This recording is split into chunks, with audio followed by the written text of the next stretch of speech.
Hello, everybody. Welcome back to yet another episode of the season 2 of the Growth Invitation, where I am committed to bringing you really powerful females from all over the world to share their story of challenges and growth as an invitation and an inspiration to all of you out there, so that you know that you are not alone. No matter what you're doing, where you are, what you've experienced, and where you're starting from, you can always choose to grow and manifest your future.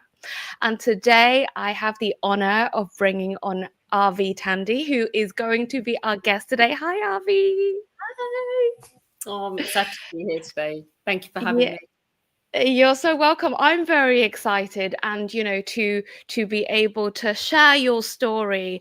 And I think it's actually worth sharing about how we very briefly met for like 2 minutes because that's Yeah. the power of this story, and what you're sharing, and the fact that basically you were sharing, we I was sat right behind you, and you were sharing your story um at an expo, a women's expo, Yeah. and your story touched me so much and wowed me so much that I just had to pat you on the shoulder and go, excuse me. I don't know you, you don't know me, but would you like to come onto my podcast? And here I am. Yes, exactly. So, before we kind of go all the way into that and getting you to share your story, why don't you give a quick intro about yourself to the audience? Yeah. I'm Arvy Thandi. I am a performance engineer here at Nationwide Building Society.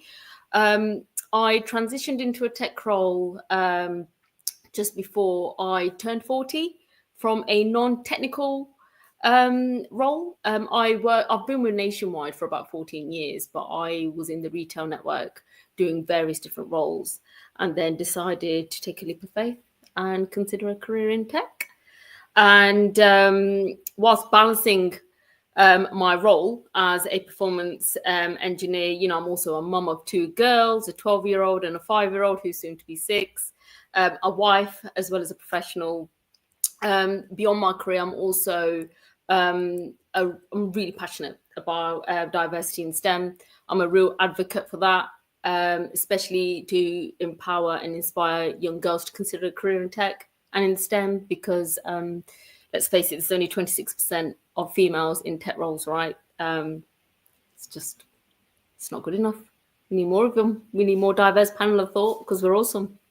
Yeah, absolutely. And I think one of the things is that what I loved about your story, and we'll get into it now, it's how you had all of those identities, all of those roles, but actually it wasn't that you were thriving. On the outside, it looked like, you were doing great, and you're changing your roles, you're doing everything, and you're like amazing, you're super passionate, and you're a huge advocate for women in STEM. But on the inside, it wasn't like that, was it? And I think that's what really touched me when you were sharing, and I wanted you to come onto my podcast. So I would love for you to share that story with the audience.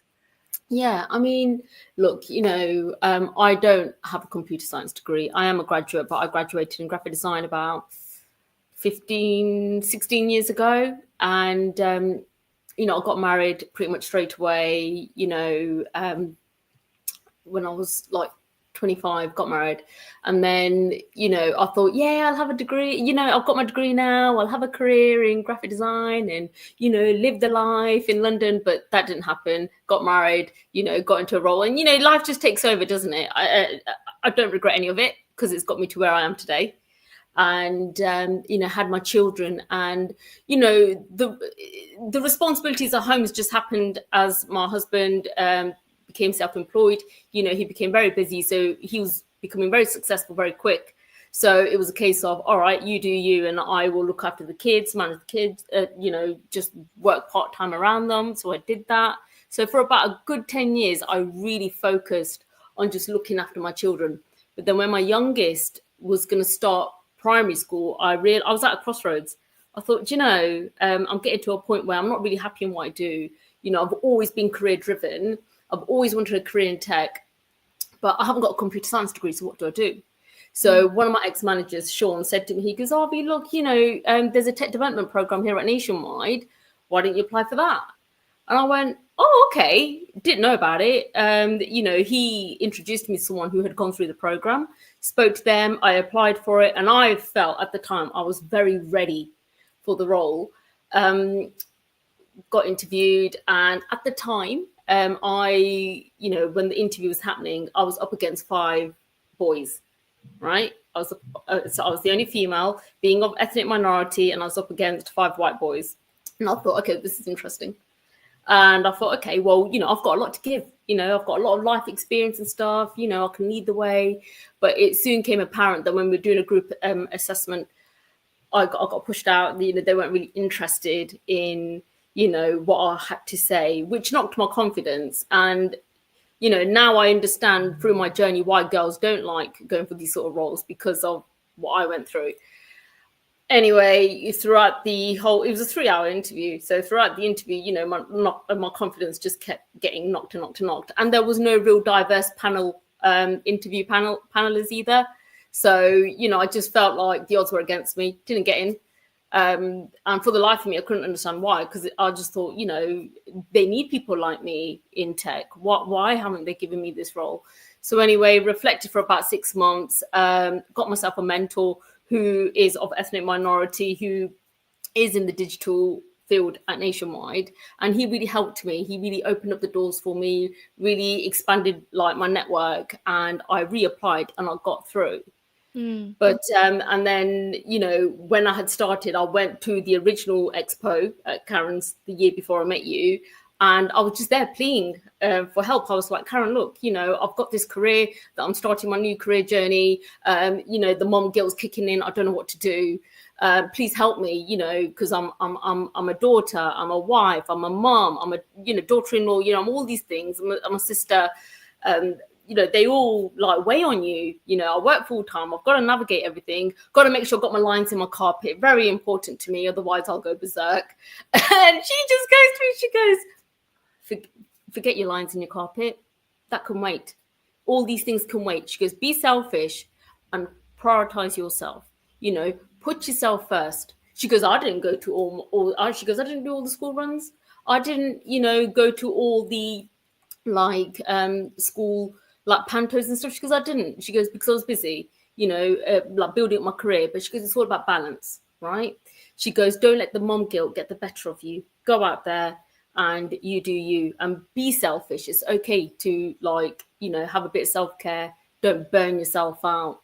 And I took that advice as golden, and I really, really worked on myself, worked on my self-confidence, worked on my self-worth, and had a monumental year last year of so much success that it's got me to where I am today.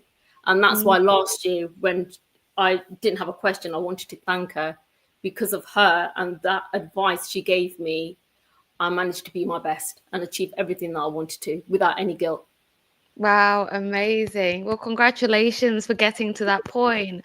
And, it's so amazing to hear that all of this time, the 10 years that you put into your children, and then the years that you went, I'm trying to do this thing, but it's not happening. What is going on, and et cetera, et cetera. But 1 year was all it took for you to completely change your life around.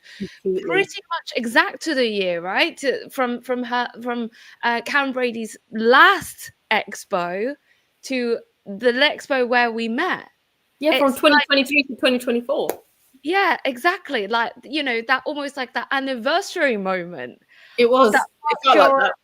Wait, hang on a minute. I need to say something because I've changed. Yeah. So this so incredible, and it really is a demonstration of, when you look after yourself, when you have that self-love for yourself, to give yourself the space and the worth that you are, the knowing that you are worthy. That's Absolutely. where the power really is. And it's like I said at the beginning, it doesn't matter where you start from. Doesn't matter what you've It experienced or where doesn't. you And that is the stigma we need to get rid of, right? The have. amount of like people I speak to in their early 40s, like late 30s, were like, oh, do you know, I really want to change my career. Oh, it's a bit late. No, it's not. The only barrier is yourself. You're Mm, only stopping yourself from doing that career change.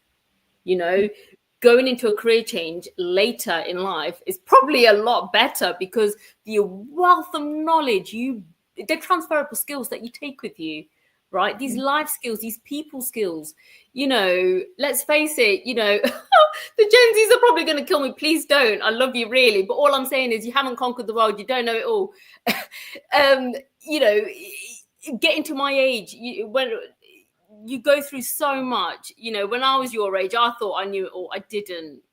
And there are certain milestones in your life that teach you that, whoa, I don't know it all. I really wish I had listened to so and so back then. There are mm. things that I tell my peers that are in the early 20s that you should do this, this, this. And they look at me like, whatever, old lady. But I'm telling you now, when they hit my age, it will resonate with them because that is what's happening to me now with all those incredible people that gave me advice in my 20s that I didn't listen to. I just thought, what do you know? What do you know? But it's Yeah, gold. I remember that, when you're in your teens and your 20s, you're like invincible and like You everything. do. You feel like you're And invincible. whatever, I'm really young, and then you kind of I went through that stage, and actually it's really funny that I had a coaching client who was exactly in that same situation. She was like, I really want to get out. I'm so unhappy. I'm miserable. Like I just can't do this anymore, but I can't get out because who's going to employ me? And then her peers were telling her the same thing. And it's like, whoa, wait, hang on a minute. And it really knocked on her confidence. And then she was guilty. She felt guilty. She felt like, I've been working here for so long. I can't Yeah. leave. What are they going to do? Like, it's all of those things that, especially, and I'm not saying this is only for women, but especially for women, when our society have kind of like, and we've got this nurturing nature. Yes. Now we want to look after everyone. We want to Yeah, be yeah, able yeah. to give to everyone, and that mothering side of us, Yeah. whether we like it or not, is there. But I still do that anyway. And I've still got balance. And I'm Exactly. still a high achiever. You can do it all, but everything's all in balance, right? You know, Yeah. I'm continuously prioritizing my workload on a daily basis. Yes, my calendar looks lovely, but that will soon change because then if you get another deliverable or if your kid's sick and stuff, you got to prioritize. So I'm constantly prioritizing, but you need to be purposefully prioritizing on a daily basis. That's the key here, without any guilt, right? Mm. So, you've got to take that control away from society. Society cannot dictate how you live your life. Only you can dictate how you live your life. And you've got to believe that. You've got to tell yourself that, no, I'm in control here. I will decide when I do my career change. That's what I did. Mm. And, it's no easy step. It took me 10 years to do this, but it was the right decision, and I knew it was because it was the right thing to do. Yeah, so let's kind of get into it a little bit about because it's all well and good us saying, okay, yeah, you set your boundaries, go and do this, and people are like, have you seen my life? Yeah. So, and it's kind of like I would love to ask you what actually happened. Like, was it as easy as, right, that's it, I'm done, like, ta-da, and my experience says that it doesn't happen like I've now forever changed. Yeah. There's still struggles, but I would love to hear what yours was. How did you actually go about doing this? Okay, so it's important. Saying yes is as important as saying no. Like last year, when I was going through my career journey, I was highly successful because I was constantly saying yes to everything. Every opportunity that came my way, I took it. And served me well. But then towards the end of the year, it got to the point where I was burning out. And during the Christmas period, I had a real reflective moment. I took 2 weeks off, Spent time with my family, and I sat down and thought, do you know what? Next year, I'm going to learn to say no, because you've got to tell yourself, you've got to prioritize. Well, what do I say yes to, and what do I say no to? Only I don't have to say yes to everything. I can't sit there and get FOMO and think, oh, I've missed out. No, you haven't missed out. Other opportunities will come. Just believe in yourself. Just believe that something better will come. If that doesn't suit you right now, it doesn't suit you right now. Don't worry, another opportunity will come. You've just got to believe that. And that belief that you have, like, I know this might sound like a strange question, but where does it come from? Well, I'm a woman of faith. Okay, I'm a Sikh, and I really, really, follow my faith, and I'm constantly having conversations with God. I know it sounds weird, but I'm just always, every day, just constantly, when things ain't going right, I'm just sitting there having a conversation with God. It's as though I'm talking to myself, but I'm not. I'm having a conversation. And one thing I've always said, God will always will present opportunities to you, is what you do with those opportunities that count, right? So, at the time, you may not see it, but it will present itself. It's up to you. It's up to you whether you want to take on that opportunity and roll with it, or pass up on it. And everything I do, it just comes down to I've got the big man supporting me. I'm all right. And my family support as well. I can't knock my family support. Without my family support, I wouldn't be where I am today. And I do not feel guilty telling them to help me. So please utilize the support. It's there. Don't let the mom guilt come in. Oh, no, but no, your kids are going to be absolutely fine. They're with your family. Your family love them. They're going to be fine. So that's where my belief really comes into, ultimately, my faith. Yeah, that's, so it's, I believe in the universe and, higher self. And I'm the same. It's kind of like just having that. It's like knowing that there's someone else there who is always there for you. And, or if you don't believe in spirituality, or if you don't believe in religion, what about gut instinct? In your gut that it's like a yes or a no. Feeling there for you, right? So yes, the feeling's there, and listen to that feeling. That feeling has always served me right. And even at the last minute when I've had to say no to something, it's because it may not feel right at the time, but I've had to, because something doesn't sit well. Only you will know yourself. If something doesn't sit well, act on it. If something's trying to protect you and tell you that, look, just think about this. Just be aware, actually. Be aware. And that's actually, that's really powerful. And something that I do is I actually use a flip a coin. Okay. Right? If you choose one is heads, one's tails, if it lands on, let's say, heads and you actually want tails, when you want that. So that's how I help. Unless I just really don't care, then whichever way. But there's that testing of the gut feeling. So let's kind of shift gear a little bit now, talking about the support from family.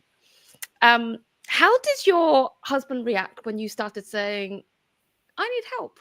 Because you mentioned that you were like, okay, I'm taking care of everything at home, like all the kids. And how did he actually take it? Yeah, so I mean, obviously it's a bit of a shock, isn't it? Because we had a good system in place. He goes to work, he takes care of all of that, blessed me with a very good life, and I take care of the home. I work because I want to. I don't have to. I choose to. And that was our arrangement. But then when I was at a crossroads, obviously, it was a really hard conversation to have with him. It was, because I was like, the guilt. Like, oh no, things are going to change, and it's just gonna it was hard to come by. But we had a conversation. We talk a lot. We're both real conversationists, and we really get on. And I just told him, I go, look, this is what I want to do. And he's like, okay. And he goes, we'll make it work. We've made it work. Last night, would you believe? I don't know, I was so ill. I don't know what happened after work. I just got really, really ill. And he came back from work and I said to him, I've got to go to bed. I'm sorry, you got to pick up the little one from Rainbows. I've got to go to bed.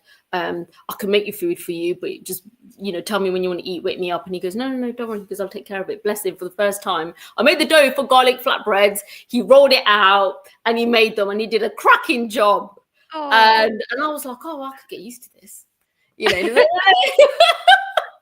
But it's just, it's an understanding. It's a mutual understanding, right? And that's really, really important in a marriage, in any partnership, that you have that mutual understanding.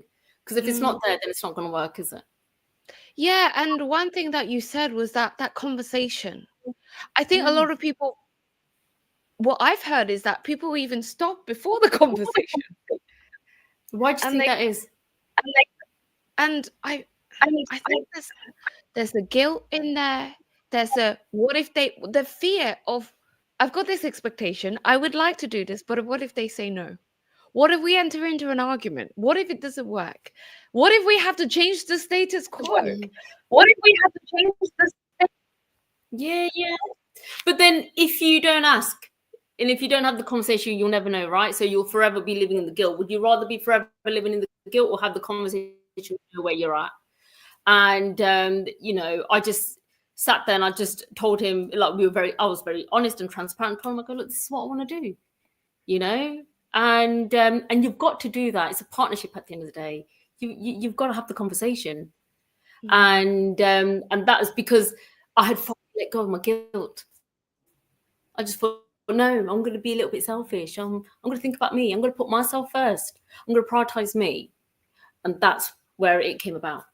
And it's led to some incredible success, really. I've got, getting the balance right wasn't no easy journey, but I've got the balance. So, I managed to do a bit of everything without getting burnt out. I really do take care of myself.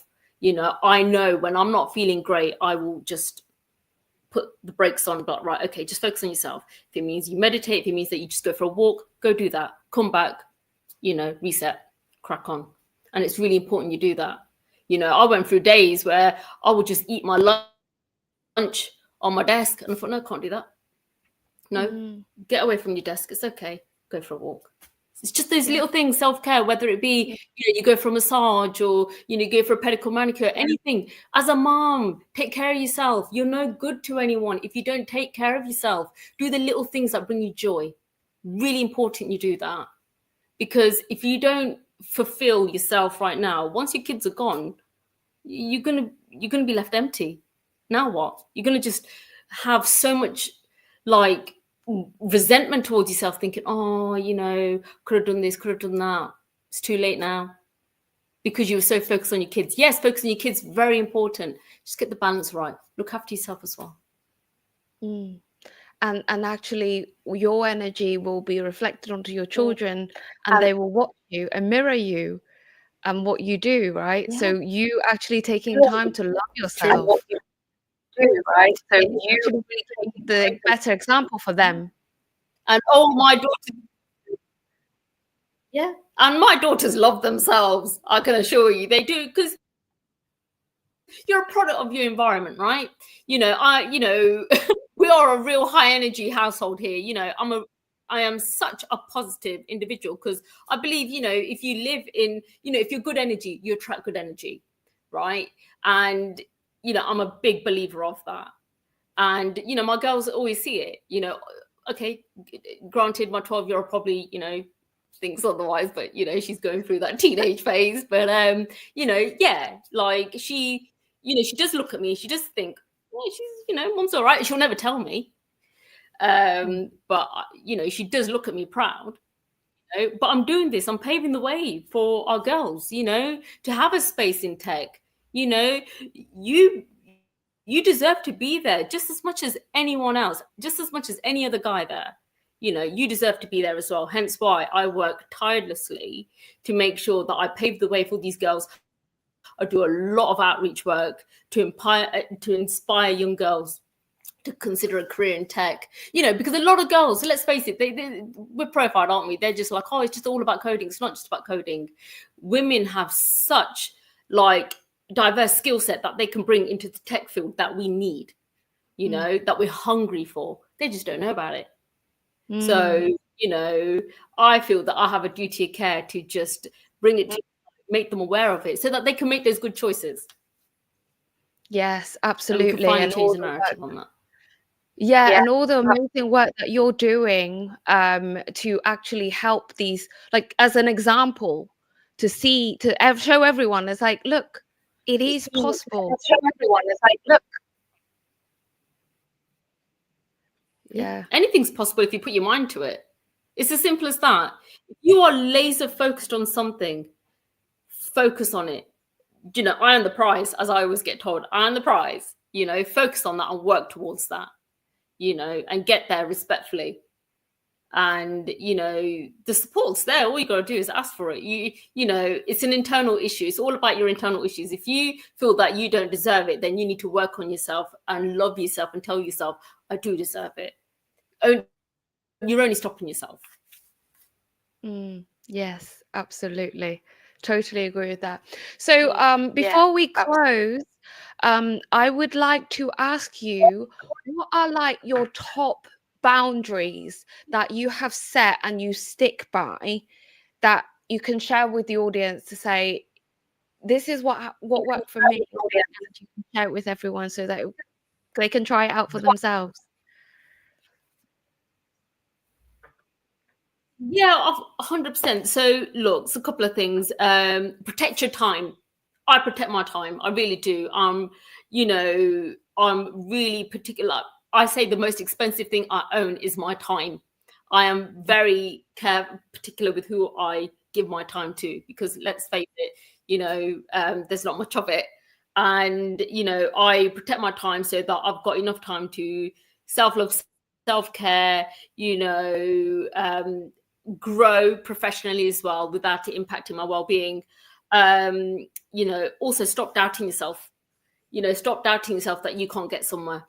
You can. I remember I kept telling, imposter syndrome kicked in, where I was like, no, I can't go into tech field. No, I can. Yeah, I can. As soon as I started believing that, I did, and I became very successful very quick. And and also just leading with impact, right? Like, I think it's really important to give back to the community. As a Sikh, giving back to the community is really important. And so, I've been, I mentor a lot of people. I've mentored a few girls at work who have done incredibly well. One of my colleagues, who's a dear friend of mine, managed to get a promotion, so she's got a more senior role than me now. And and also, I run all these outreach programs at work as well. And this is all side of desk, but it's because I love it so much. It gets me, out of bed. But like I said, these are like my boundaries, is just learn to say yes, but then also learn to say no if it doesn't suit your narrative. You decide what works for you, but please protect your time. It is so important that you protect your time. Otherwise you're just going to get burnt out. Like, if you can do it, great. If you can't, just say no. Don't feel guilty about it. Yeah, totally. Thank you so much for sharing that with us. And actually,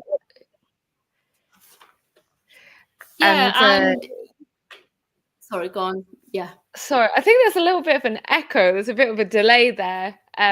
So I'm kind of missing the last bits of what you're saying, I think. Sorry. No, that's okay. But also, just advocate for yourself. It's so important. I can't say that enough. Just advocate for yourself. Just like, if you don't advocate for yourself, no one else will. No one will. Yeah. And no one, and I mean no one, knows you better than you know yourself. And if you want to do something, do not ever let anyone tell you you cannot do it, right? Only you know better than anyone whether you can achieve that goal.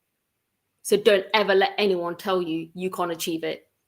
No one knows you better than you know yourself. I cannot stress that enough. So yeah. Oh, I love that. And actually, we've had a comment as well in the chat saying that this is so inspiring. So thank you so much for actually sharing all of this and, being that real life in-personable example of what actually is possible. So thank you. For those of you who would like to connect with Arvy, I've put her LinkedIn on here, so please do reach out and connect with her. I'm sure she'll be happy to answer questions from you, and just remember her story. Where next time you're doubting yourself, remember her nuggets that she shared and the boundaries that she shared with us today, because you know yourself best, and you know that if you trust in you that you can do it, you definitely can do it. So thank you so much, Arvy, for your time. Manifest it, because it will happen. If the universe wants you to have it, you will have it. You're welcome. You are welcome. Thank you. It's been an absolute pleasure. Yes, it's been an amazing time sharing with you today. Apologies for the little bit of an echo. I don't know what tech limited than what we can do about this, but hope everyone here has enjoyed the conversation, and we would love to hear from you. What are your thoughts about this episode? Have you been inspired? What are you going to take away from this? Or maybe you want to share something that you've done that you've had similar, and you can take your story to inspire others as well. So thank you so much for today. That is it. And we've had another comment to say, very inspirational and empowering. Thank you both. So I thought I'd just read that out to you, Arvy, so else we're here live. Thank you. To those who are watching live, and thank you to those who are going to be watching the replay. We would love to hear from you. What did you get from this? And once more, finally, thank you again, Arvy. I would love for you to come back at a later date and share more about your journey. Absolutely. All right, everyone. Thank you so much. Thank you again, Janette. It's been amazing. Bye for now. See you again in 2 weeks' time.